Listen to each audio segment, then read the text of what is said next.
ಕೇಳುವ ಸಮಯ. ಶ್ರೀ ಶ್ರೀ ಶ್ರೀ ದೇನಾ ಭಗತ್ ಸೇವಾ ಟ್ರಸ್ಟ್ ರಾಜಯೋಗ ವಿದ್ಯಾಶ್ರಮ ಕೋಟಿ ವೃಕ್ಷ ಸಮರ್ಥನಾ ಅಭಿಯಾನ ರೇಖಲಗೆರೆ ಕಾವಲು ಆಶ್ರಮದ ಉದ್ಘಾಟನೆ ಮತ್ತು ಧಾರ್ಮಿಕ ಸಭಾ ಕಾರ್ಯಕ್ರಮ. ಈ ಸಭೆಯಲ್ಲಿ ಉಪಸ್ಥಿತರಿದ್ದು ನಮಗೆಲ್ಲರಿಗೂ ಆಶೀರ್ವಚನವನ್ನ ನೀಡಿರುವಂತಹ ಪರಮ ಪೂಜ್ಯ ಡಾಕ್ಟರ್ ಶ್ರೀ ಆರೂಢ ಭಾರತಿ ಸ್ವಾಮೀಜಿಯವರ ಪಾದಕ್ಕೆ ಶಿರಸಾಷ್ಟಾಂಗ ನಮನವನ್ನ ಸಲ್ಲಿಸ್ತಾ, ಪರಮ ಪೂಜ್ಯ ಶ್ರೀ ವಾಸುದೇವಾನಂದ ಸರಸ್ವತಿ ಮಹಾಸ್ವಾಮೀಜಿಯವರ ಪಾದಕ್ಕೆ ಶಿರಸಾಷ್ಟಾಂಗ ನಮನವನ್ನ ಸಲ್ಲಿಸ್ತಾ, ಇವತ್ತಿನ ಈ ಕಾರ್ಯಕ್ರಮದ ಕಾರಣಕರ್ತರು, ರಾಜಯೋಗದ ಭಾಗ್ಯವನ್ನ ನಮಗೆಲ್ಲರಿಗೂ ಕಲ್ಪಿಸಿಕೊಟ್ಟರು, ನಮ್ಮೆಲ್ಲರ ಮಾರ್ಗದರ್ಶಿಗಳು, ಪರಮ ಪೂಜ್ಯ ನಡೆದಾಡುವ ದೇವರು ಶ್ರೀ ಶ್ರೀ ಶ್ರೀ ದೇನಾ ಗುರೂಜಿ ರಾಜಯೋಗ ವಿದ್ಯಾಶ್ರಮ ರೇಖಲಗೆರೆ ಕಾವಲ್ ಅವರ ಪಾದಕ್ಕೆ ಶಿರಸಾಷ್ಟಾಂಗ ನಮನವನ್ನ ಸಲ್ಲಿಸ್ತಾ, ನಮ್ಮ ಸಮಾಜದ ಆಧ್ಯಾತ್ಮಿಕ ಚೈತನ್ಯ, ನಮ್ಮೆಲ್ಲರ ಮಾರ್ಗದರ್ಶಿಗಳು ಪರಮ ಪೂಜ್ಯ ಸರ್ದಾರ್ ಸೇವಾಲಾಲ್ ಸ್ವಾಮೀಜಿ ಅವರ ಪಾದಕ್ಕೆ ಶಿರಸಾಷ್ಟಾಂಗ ನಮನವನ್ನ ಸಲ್ಲಿಸ್ತಾ, ಸೈನಾ ಭಗತ್ ಮಹಾರಾಜರೇ ಶುಭ. ನಾನು ಕೊನೆಯವರೆಗೂ ಇರ್ತೇನೆ, ನನಗೆ ಅರ್ಜೆಂಟ್ ಇಲ್ಲ, ಯಾರಾದ್ರೂ ಅರ್ಜೆಂಟ್ ಅಲ್ಲಿ ಇದ್ರೆ ಅವರಿಗೆ ಕೊಟ್ಟು ಬಿಡಿ, ಕೊನೆಯಲ್ಲಿ ನಾನು ಮಾತನಾಡ್ತೇನೆ ಅಂತ ಹೇಳಿದೆ. ಬೇಡ, ಈಗಲೇ ನೀವು ಮಾತಾಡಿ ಅಂತ ಹೇಳಿದ್ರು. ಹಾಗಾಗಿ ಬಹುತೇಕ ನಾನೊಂದು ಸ್ವಲ್ಪ ಜಾಸ್ತಿ ಹೊತ್ತು ಮಾತನಾಡಿದ್ರು ಕೇಳುವ ಅನಿವಾರ್ಯತೆ ಎಲ್ಲರಿಗೂ ಇದೆ ಅಂತ ನಾನು ಭಾವಿಸ್ತೇನೆ. ಸಂಖ್ಯೆ ಎಷ್ಟು ಅನ್ನೋದು ಮುಖ್ಯವೇ ಅಲ್ಲ, ಅದರ ಹಿಂದಿನ ವೈಚಾರಿಕತೆ ಎಷ್ಟು ವಿಶಾಲವಾಗಿದೆ ಅನ್ನೋದು ಮಾತ್ರ ನನಗೆ ಮುಖ್ಯ ಅನ್ಸುತ್ತೆ. DBG ಅವರು ಒಂದು ಕಡೆ ಹೇಳ್ತಾರೆ, ಧರೆಯ ಬದುಕೇನದರ ಗುರಿ ಏನು ಫಲವೇನು, ಬರಿ ಬಳಸು ಬಡಿದಾಟ ಬರಿ ಪರಿಭ್ರಮಣೆ, ತಿರುಗಿ ಹೊಟ್ಟೆ ಹೊರಕೊಳ್ಳುವ ಮೃಗ ಖಗಕ್ಕಿಂತ ನರನು ಸಾಧಿಸುವುದೇನು ಮಂಕುತಿಮ್ಮ ಅಂತ. ಪರಮ ಪೂಜ್ಯ ಆರೂಢ ಭಾರತಿ ಸ್ವಾಮೀಜಿಯವರು ನಮ್ಮ ಬದುಕಿನ ಗುರಿ ಯಾವ ಕಡೆ ಇರಬೇಕು ಅನ್ನೋದನ್ನ ನಮಗೆ ಹೇಳಿಕೊಟ್ರು, ನಮ್ಮ ಎಲ್ಲರಿಗೂ ಕಣ್ಣು ತರಿಸುವಂತಹ ಪ್ರಯತ್ನವನ್ನ ಮಾಡಿದ್ರು. ದೇನಾ ಭಗತ್ ಅವರಿಗೆ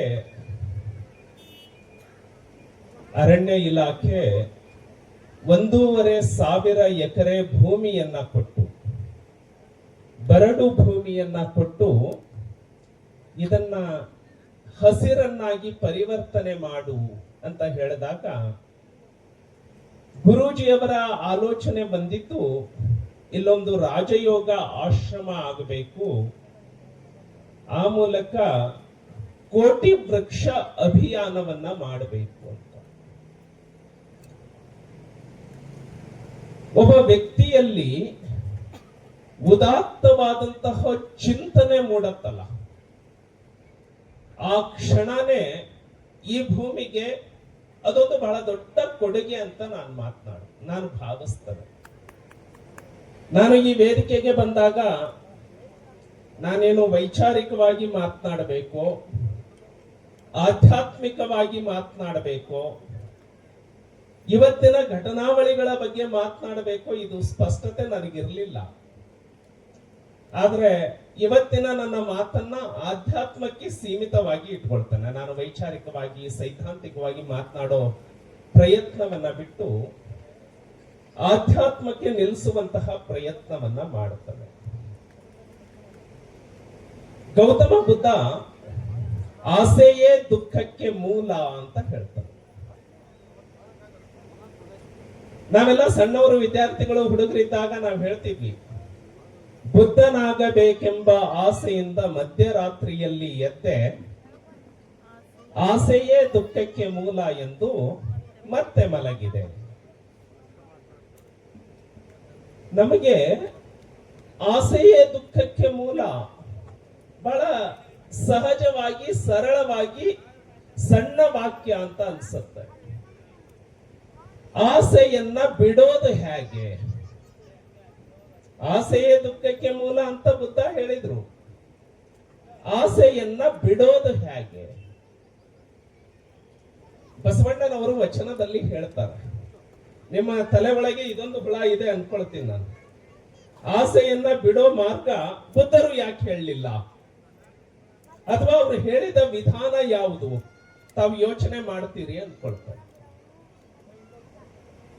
12ನೇ ಶತಮಾನದಲ್ಲಿ ಬಸವಣ್ಣವರು ಹೇಳ್ತಾರೆ, ಕಳಬೇಡ ಕೊಲಬೇಡ ಹುಸಿಯ ನುಡಿಯಲು ಬೇಡ, ತನ್ನ ಬಣ್ಣಿಸಬೇಡ ಇದಿರ ಹಳಿಯಲು ಬೇಡ, ಇದೇ ಅಂತರಂಗ ಶುದ್ಧಿ ಇದೇ ಬಹಿರಂಗ ಶುದ್ಧಿ. ಇಲ್ಲಿವರೆಗೆ ಓದಿದ್ರೆ ನನಗೇನು ಟೆನ್ಷನ್ ಇಲ್ಲ. ಬಸವಣ್ಣವರು ಇಲ್ಲಿಗೆ ನೆಲೆಸಿದ್ರು ನನಗಿಷ್ಟು ಟೆನ್ಷನ್ ಇರ್ತಿರ್ಲಿಲ್ಲ. ಬಸವಣ್ಣನವರು ಮುಂದುವರೆದು ಹೇಳ್ತಾರಲ್ಲ, ಇದೇ ಮುಂದೆ ದೀರ್ಘ ಹಾಕ್ತಾರೆ ಬಸವಣ್ಣನವರು. ಇದೇ ಕೂಡಲ ಸಂಗಮ ದೇವನ ಒಲಿಸುವ ಪರಿ. ಅಂದ್ರೆ ನೀನು ಕಳ್ಳತನ ಮಾಡಲಿಲ್ಲ, ನೀನು ಕೊಲೆ ಮಾಡಲಿಲ್ಲ, ನೀನು ಇನ್ನೊಬ್ಬರಿಗೆ ಬೈಲಿಲ್ಲ, ನಿನ್ನನ್ನ ನೀನು ಹೊಗಳಕೊಳ್ಳಿಲ್ಲ ಅಂದ್ರೆ ನಿನ್ನ ಅಂತರಂಗ ಶುದ್ಧಿ ಆಗತ್ತೆ, ನಿನ್ನ ಬಹಿರಂಗ ಶುದ್ಧಿ ಆಗತ್ತೆ. ಮುಂದುವರೆದು ಬಸವಣ್ಣವರು ಹೇಳ್ತಾರೆ, ಇದೇ ಕೂಡಲ ಸಂಗಮ ದೇವನ ಒಲಿಸುವ ಪರಿ. ಅಂದ್ರೆ ನಿನಗೆ ಕೂಡಲ ಸಂಗಮ ದೇವನೇ ಒಲಿದು ಬಿಡ್ತಾನೆ. ಹಾಗಿದ್ರೆ ನಾನು ಪೊಲೀಸ್ ಇಲಾಖೆಯಲ್ಲಿ ಇದ್ದು ರಿಸೈನ್ ಮಾಡಿ ಬಂದವನು. ನಾನು ಒಬ್ಬನ ಕೂಡ ಹಾಕ್ಬಿಡ್ತೀನಿ, ಆತ ಮೂಕ ಅಂತ ತಿಳ್ಕೊಳ್ಳಿ. ಮೂಕ ಇರೋ ಕಾರಣಕ್ಕೆ ಆತ ಬೇರೆಯವ್ರನ್ನ ಬೈಯೋದಿಲ್ಲ, ತನ್ನನ್ನ ತಾನು ಹೊಗಳ್ಕೊಳ್ಳೋದಿಲ್ಲ. ನಾನು ಕೂಡ ಹಾಕಿದ್ದೀನಿ ಅನ್ನೋ ಕಾರಣಕ್ಕೆ ಆತ ಕಳ್ಳತನ ಮಾಡೋದಿಲ್ಲ, ಕೊಲೆ ಮಾಡೋದಕ್ಕೆ ಅವಕಾಶ ಇಲ್ಲ. ಬಸವಣ್ಣವರು ಹೇಳಿದ ಎಲ್ಲಾ ಅಂಶಗಳು ಪಾಲನೆ ಆದ್ವಲ್ಲ. ಹಾಗಿದ್ದರೆ ಅವನಿಗೆ ಕೂಡಲ ಸಂಗಮ ಒಲಿದು ಬಿಡ್ತಾನ. ಕೂಡಲ ಸಂಗಮ ಒಲಿಲಿಲ್ಲ ಅಂದ್ರೆ ಹಾಗಿದ್ರೆ ಬಸವಣ್ಣವರ ವಚನದಲ್ಲಿ ಅರ್ಥ ಸತ್ಯ ತುಂಬ್ತ. ಇದನ್ನ ಅರ್ಥ ಮಾಡ್ಕೊಳ್ಬೇಕು ಅಂದ್ರೆ ಇದಕ್ಕೆ ನನಗೆ ಉತ್ತರ ಸಿಕ್ಕಿತ್ತು ಜೈನ ಸಾಹಿತ್ಯದಲ್ಲಿ. ಶಿವಕೋಟ್ಯಾಚಾರ್ಯ ಇತರ ಪ್ರಸಂಗಗಳು ಅಂತ ಹೇಳಿ ಓದ್ತಾ ಇರುವಾಗ ಅದರಲ್ಲಿ ಒಂದು ಪ್ರಸಂಗ ಬರುತ್ತೆ. ಒಂದೂರಿಗೆ ಕೆರೆಯನ್ನ ವರ್ಷ ಮಳೆ ಬಂದಾಗ ಆ ಒಟ್ಟು ಒಡೆದು ಹೋಗ್ತಾ ಇರುತ್ತೆ.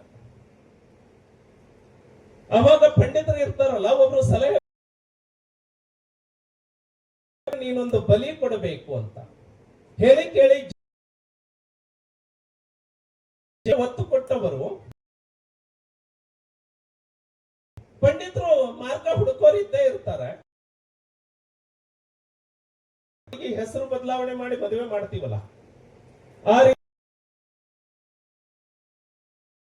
ನಿಜವಾದ ಕೋಳಿನ ಬಲಿ ಕೊಡೋದು ಬೇಡ, ಆ ಕಡೆ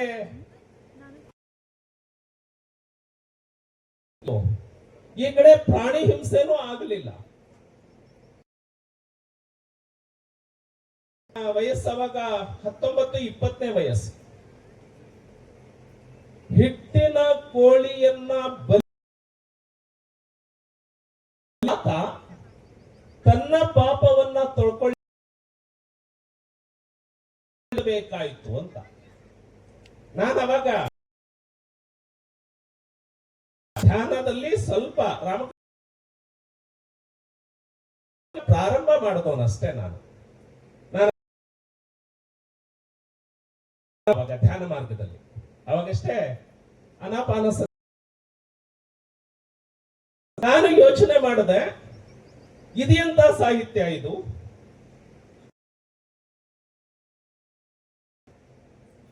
ನೂರು ಜನ್ಮ ಪಾಪ ತೊಳ್ಕೊಳ್ಳಿಕ್ಕೆ ಎತ್ತಬೇಕಾಯ್ತು. ಇಲ್ಲ ಅಂದ್ರೆ ಊಟನೇ ಹೋಗಲ್ಲ.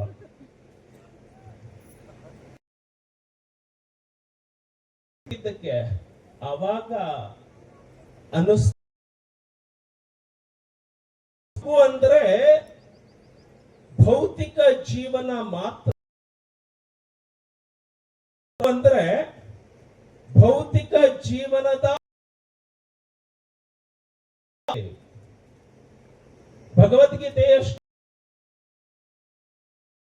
ಕ್ಷೇತ್ರೇ ಕುರುಕ್ಷೇತ್ರೇ ಸಮವೇತ ಯುಯುತ್ಸವ ಮಾಮಕ ಸಂಜಯ. ನಾನು ಭಗವದ್ಗೀತೆ ಓದುವಾಗ ನನ್ನ ವ್ಯಾಸರು ಯಾಕೆ ಪ್ರಾರಂಭ ಮಾಡಿದ್ರು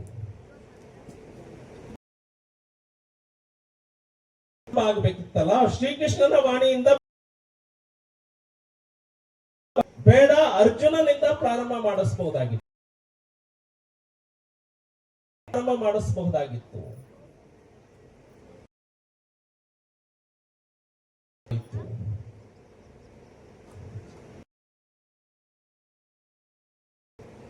ನಮ್ಮೆಲ್ಲರ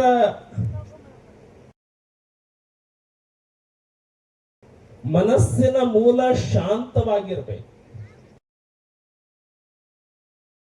ಕ್ಷೇತ್ರ ಆಗಬೇಕು. ಪ್ರತಿಯೊಬ್ಬರ ಮನಸ್ಸಿನ ಮೂಲ ಇಲ್ಲಿ ನಮ್ಮ ಒಳ್ಳೆಯ ವಿಚಾರಗಳು ಮತ್ತೆ ನಮ್ಮ ಕೆಟ್ಟ ವಿಚಾರಗಳನ್ನು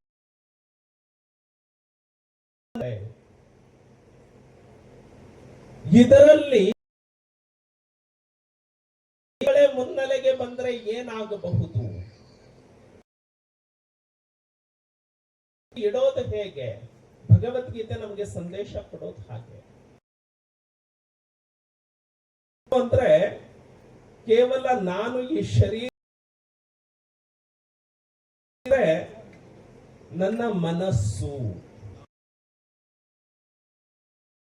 ಮನಸ್ಸಿನಲ್ಲಿ ಇದ್ದೇನೆ ಬೇಕಲ್ಲ. ಅದಕ್ಕೆ ಮನಸ್ಸನ್ನ ನಿಯಂತ್ರಿಸಬೇಕು. ನಾನು ಅಂದ್ರೆ ಈ ಶರೀರ ಮತ್ತು ಬುದ್ಧಿಯೂ ಕೂಡ.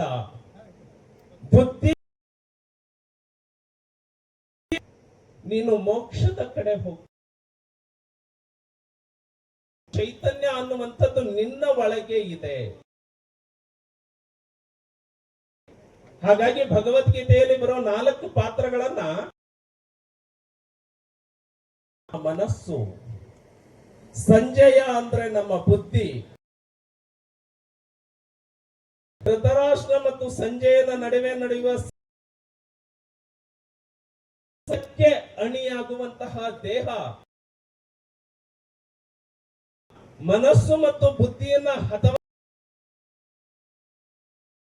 ಅವನು ಸಾಕ್ಷಾತ್ ಚೈತನ್ಯ, ಅದು ಕೃಷ್ಣ. ಕಳಬೇಡ ಕೊಲಬೇಡ ಅಂತ ನೀನು ಮನಸ್ಸಿನಿಂದ ದ್ವೇಷ ಮಾಡದಂತಾನೆ ಅದು ಆಚರಣೆ ಸಂಗಮ ನಿನಗೆ ಒಲಿದು ಬಿಡಬೇಕು ಅಂದ್ರೆ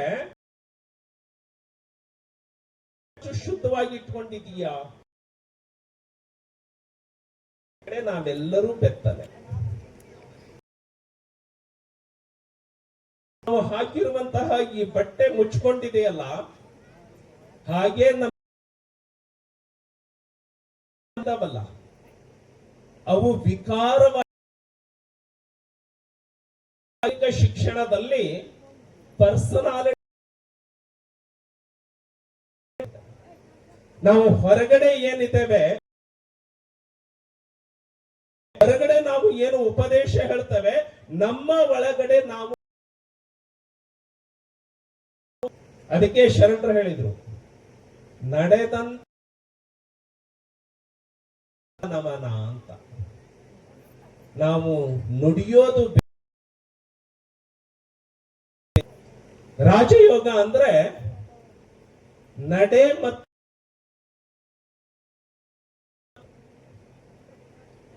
ದೇನಾ ಭಗತ್ ಮಹಾರಾಜ ರಾಜಯೋಗ ಆಶ್ರಮ ಅನ್ನೋದ್ರ ಮೂಲಕ ಕೇವಲ ಮಾತ್ರ ಮಾಡೋ ಪಣ ತೊಟ್ಟಿದ್ದಾರೆ ಅಂತ ನಾವು ಭಾವಿಸೋದಲ್ಲ. ನಾನು ಬಂದಾಗ ಏನು ಮಾಡಿದ್ದಾರೆ ಅಲ್ಲಿ ಧ್ಯಾನಕ್ಕೆ ಕೂತಿದ್ದೆ ನಾನು ಸ್ವಲ್ಪ ಹೊತ್ತು. ಹೊರಗಡೆಯ ಪ್ರಯಾಣ ಮಾಡೋದಕ್ಕೂ ಕೂಡ ಇಲ್ಲಿ ಅವಕಾಶ ಈ ಆಶ್ರಮದಲ್ಲಿ ಗುರುಗಳು ಪ್ರಯಾಣ ಬಹಳ ಸುಲಭ.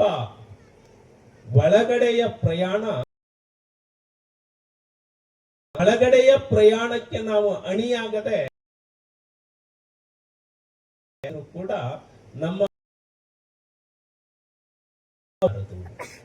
ಅಂತರಂಗ ಶೀಲದ ಮೇಲೆ ನಿನ್ನ ನಾನು ಸುಮಾರು 5.5-6 ವರ್ಷದ ಹಿಂದೆ ಇಲ್ಲಿ ಭೇಟಿ ಕೊಡಬೇಕು ಅಂದಾಗ ನಾನು ನಿಗಮದ ಅಧ್ಯಕ್ಷನಾಗಿ ಬಂದಿದ್ದೆ. ನೋಡಿದ್ದೆ. ನಾನು ಅವತ್ತು ಹೇಳಿದ್ದೆ, ಗುರೂಜಿ ನೀವು ಕೈ ಹಾಕಿದ್ದೀರಿ,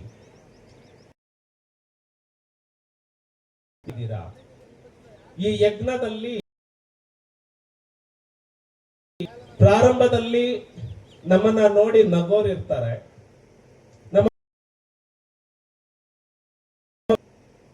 ಆ ನಂತರದಲ್ಲಿ ಸ್ವಲ್ಪ ವಿರೋಧ ಮಾಡಲಿಕ್ಕೆ ಕಲ್ಲಲ್ಲಿ ತಿಳಿಯಾದ ನೀರಿನಲ್ಲಿ ಕಲ್ಲ ಕೆಡಿಸುವಂತವರು, ಪ್ರತಿರೋಧ ಸುಳ್ಳು ಸುದ್ದಿಯನ್ನ ಹಬ್ಬಿಸ್ತಾರೆ, ಮಾಡ್ತಾರೆ.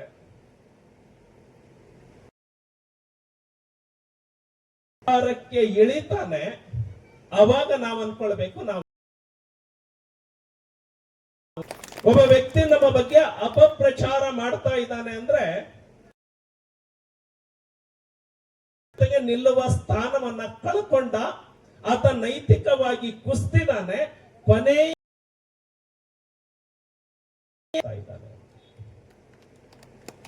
ಇಲ್ಲಿ ರಾಜಯೋಗ ಆಶ್ರಮ ಈಗಾಗಲೇ ಆ ಪ್ರಯತ್ನಗಳು ಇರ್ತವೆ. ಬಹಳಷ್ಟು ಜನ ಬರಬೇಕು, ಅಲ್ಲಿ ಬೇರೆ ಏನೋ ನಡೀತಾ ಇದೆ. ಹಾಗಾಗಿ ನಾನು ಪ್ರಾರಂಭದಲ್ಲೇ ಎಷ್ಟು ಇದೆ ಅನ್ನೋದು ಮುಖ್ಯವೇ ಅಲ್ಲ. ಮುಂದೆ ಒಂದು ದಿನ ನಾವು ಆಹ್ವಾನ ಮಾಡದೆ ಪ್ರತಿನಿತ್ಯ ಇಲ್ಲಿ ವಿಶ್ವಾಸ ಇದೆ. ಪ್ರಾರಂಭದ ದಿನದಿಂದ ಇದನ್ನ ಚೆಲ್ಲಿದ್ದಾರೆ, ಶಿಕ್ಷೆಗೆ ಬಟ್ಟಿದ್ದಾರೆ, ಪ್ರಯತ್ನ ಮಾಡ್ತಾ ಇದ್ದಾರೆ. ತಾವು ಹಚ್ಚಿದ ಒಂದು ಮನೆಯಲ್ಲಿ ಅವರು ಯಾವ ರೀತಿ ಸಂತೋಷವನ್ನ ಅನುಭವಿಸಿದ್ದಾರೆ, ನಾನು ಮುಂದಿನ ದಿನಗಳಲ್ಲಿ ಇಲ್ಲಿ ಕೋಟಿ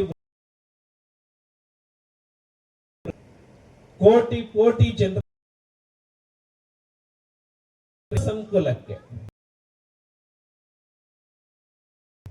ಇಲ್ಲಿ ಕೋಟಿ ವೃಕ್ಷಗಳು ಈಗಲೇ ನಿಮ್ಮ ಅನುಭವಕ್ಕೆ ಬಂದಿರಬಹುದು. ಈಗ ಈ ಭಾಗದಲ್ಲಿ ಹಕ್ಕಿಯ ಇಂಚರವನ್ನ ನಾವು ಯಾವ್ಯಾವ ಸಣ್ಣ ಹುಳ ಹುಟ್ಟಿ ಹಿಡಿದು ಜಿಂಕೆಯಿಂದ ಕಣ್ಣಿಗೆ ಕಾಣಿಸಿರ್ತವೆ. ನಿಮ್ಮ ಕೋಟಿ ಒಂದು ಕೋಟಿ ವೃಕ್ಷ ರೇಖಲೆಗೆರೆ ಕಾವಲು ಒಂದು ಆಶ್ರಯ ತಾಣ ಆಗಬೇಕು. ನನ್ನ ಮಾತು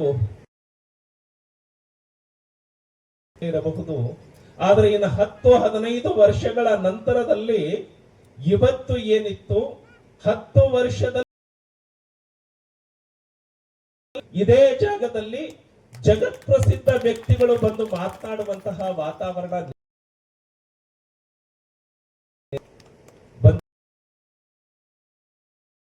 ನಿಂದಕರನ್ನ ನಾವು ಯಾವ ಸಂದರ್ಭದಲ್ಲಿ ನೋಡಿಲ್ಲ. ನಿಂದಕರಿರಬೇಕು, ಊರ ಹಂದಿಗಳ ಕೊಳಚೆ ಸ್ವಚ್ಛ ಆಗತ್ತೆ ಅಂತ ಹೇಳ್ತಾರೆ. ನಾವು ತಲೆ ಕೆಡಿಸ್ಕೊಳ್ಳೋದು ಬೇಕಾಗಿಲ್ಲ, ಬೇಕಾಗಲ್ಲ. ಅದು ಅವರ ಕಟ್ಟ ಕಡೆಯ ಅಸ್ತ್ರ. ಅಂದ್ರೆ ನಮ್ಮ ಮಾರ್ಗ ಸರಿಯಾಗಿದೆ ಅಂತ ಹೇಳಿ ನಾವು ಇಲ್ಲಿ ಕೂತವರು ಅರ್ಥ ಮಾಡ್ಕೊಳ್ಳೋಣ. ನಮ್ಮಿಂದ ಎಷ್ಟು ಸಾಧ್ಯ. ರಾಮರಾಜ್ಯ ಅಂತ ಹೇಳ್ತವೆ. ಏನು ರಾಮರಾಜ್ಯ ಅಂದ್ರೆ? ಯಾರಾದ್ರೂ ಪ್ರಶ್ನೆ ಕೇಳಿದ್ರೆ ರಾಮರಾಜ್ಯ ಅಂದ್ರೆ ಇಷ್ಟೇ. ರಾಮರಾಜ್ಯದಲ್ಲಿ ಅವನ ಸಾಮರ್ಥ್ಯಕ್ಕೆ ಆದ್ಯತೆ ಅನ್ನೋದೇ ರಾಮರಾಜ್ಯ. ರಾಮ ಎಲ್ಲರಿಗೂ ಸನ್ಮಾನ ಮಾಡ್ತಾ ಇರ್ತಾನೆ. ಅಳಿಲು ಕೂಡ ಇತ್ತು. ದೊಡ್ಡ ರಾಜರಿಗೂ ಅದೇ ವೇದಿಕೆ. ಅಳಿಲು ಮಾಡ್ತಾ ಇದ್ದಿದ್ದು ಏನು? ತಂದು ಸೇತುವೆಯನ್ನ ಕಟ್ತಿತ್ತು. ಆಗಿನ ಕಾಲದ ಸಾಮಂತರು ಏನು ರಾಮನಿಗೆ ತಗೊಂಡು ಯುದ್ಧಕ್ಕೆ ರಾಮನ ಪರವಾಗಿ ಮಾಡ್ಲಿಕ್ಕೆ ಬಂದಿದ್ರು. ತಾನು ನೀರಿನಲ್ಲಿ ತನ್ನ ಮೈಯನ್ನ ನೆನೆಸ್ಕೊಳ್ತಿತ್ತು. ಎಲ್ಲಿ ಸಂಧಿ ಇರುತ್ತೆ ಆ ಸಂಧಿಯಲ್ಲಿ ತನ್ನ ಮೈಯನ್ನ ಕೊಡವಿ ಮರಳನ್ನ ಅಲ್ಲಿ ತುಂಬುತ್ತಿತ್ತು. ದೊಡ್ಡ ಬಂಡೆ ತಂದವರಿಗೂ ಅದೇ ಸನ್ಮಾನ. ಇದು ಯಾಕೆ ಅಂದಾಗ ರಾಮ ಹೇಳ್ತಾನೆ, ಇಲ್ಲಿ ದೊಡ್ಡದು. ಹಾಗಾಗಿ ನಮಗೆ ನಿಮಗೆ ಎಷ್ಟು ಸಾಮರ್ಥ್ಯ ಇದೆ ಯಶಸ್ವಿ ಮಾಡ್ಲಿಕ್ಕೆ, ನನ್ನಿಂದ ಆಗಲ್ಲ ಬಿಡು ಅಂತ ಹೇಳಿ ಯಾರು ಕೂರೋ ಅವಶ್ಯಕತೆ ಇಲ್ಲ.